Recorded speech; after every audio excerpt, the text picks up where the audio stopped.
mimi ndio huyu hapa.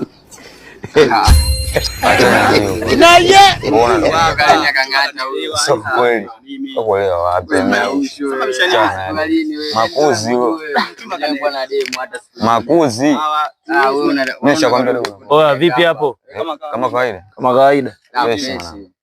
Mwanangu. Sielewi hapa mwanangu. Oya, sikiliza. Jamaa amenibonda kule. Bonda kinyama yani mwanangu. Wewe naombeni mimi mkanisaidia. Wewe umenipiga mwanangu. Wewe umenipiga vibaya mno. Sasa nini yani? Si unajua ile vurumai hapa na pale wanangu ile. Bahati mbaya nimemkanyaga mshikaji. Umeona? Sasa ile kumkanyaga vuruvala wakalianzisha. Umeona? Ulianzisha wenyewe wako 6. Mimi niko peke yangu mwanangu. Mimi nitawezaje? Dakika mwisho ile jamaa akanitika ngumi ya nani mwanangu? Ya mbavu hapa. Sasa mjomba unataka tukusaidie nini? Kwa tondokeni mkanisaidie wanangu. Mjomba sisi sio mjomba, unaona mwanangu mjomba. Sisi hatuna mwili wa kupigana. Kwa nini? Na mshikaji kwa bondeni kwa Mwakinyo.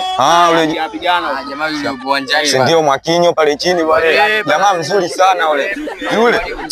Yule mwalimu. Wanaitwa Mwakinyo hivi. Wewe uko vizuri kabisa. Fresh. Haina noma.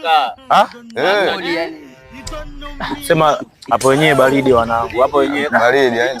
Maana jamaa kaniponda kinyama. Nasema nini? Wewe ni msakaji. Haina noma. Sikieni sana. Wewe hapa. Dogo kila siku na mjambuli. Wewe bwana kama A few moments later.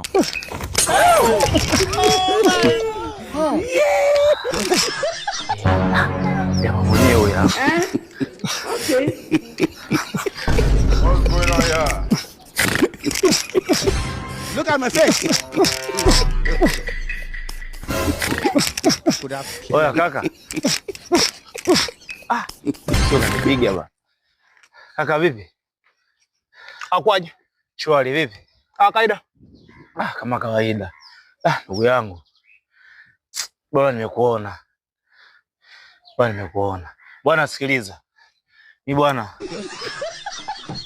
Hapo mtaa nyuma hapo. Kuna washikaji wamenibonda vibaya mno yani. Yaani wamenipiga vibaya mno yani. Sasa nimeenda kuna masela nimekutana nao hapo bondeni hapo, nimeomba waende kanisaidie. Wakaniambia wenyewe mili yao ya mapenzi, mwingine anaongea hivi, anaongea hivi. Kila wamenielekeza kwako. You don't know why it's going on. Mwakinyo si ndo wewe, si ndo Mwakinyo? Asemaje? Wewe ndo Mwakinyo? Mimi hapa Mwakinyo. Sasa ndo wamenielekeza kwako. Anasema ndo komando mzuri sana ni wapachini begi, yani unajua kucheza ngumi vizuri mno yani. Mimi ndo bondia na pamoja Tanzania. Saona watoto wadogo akipanda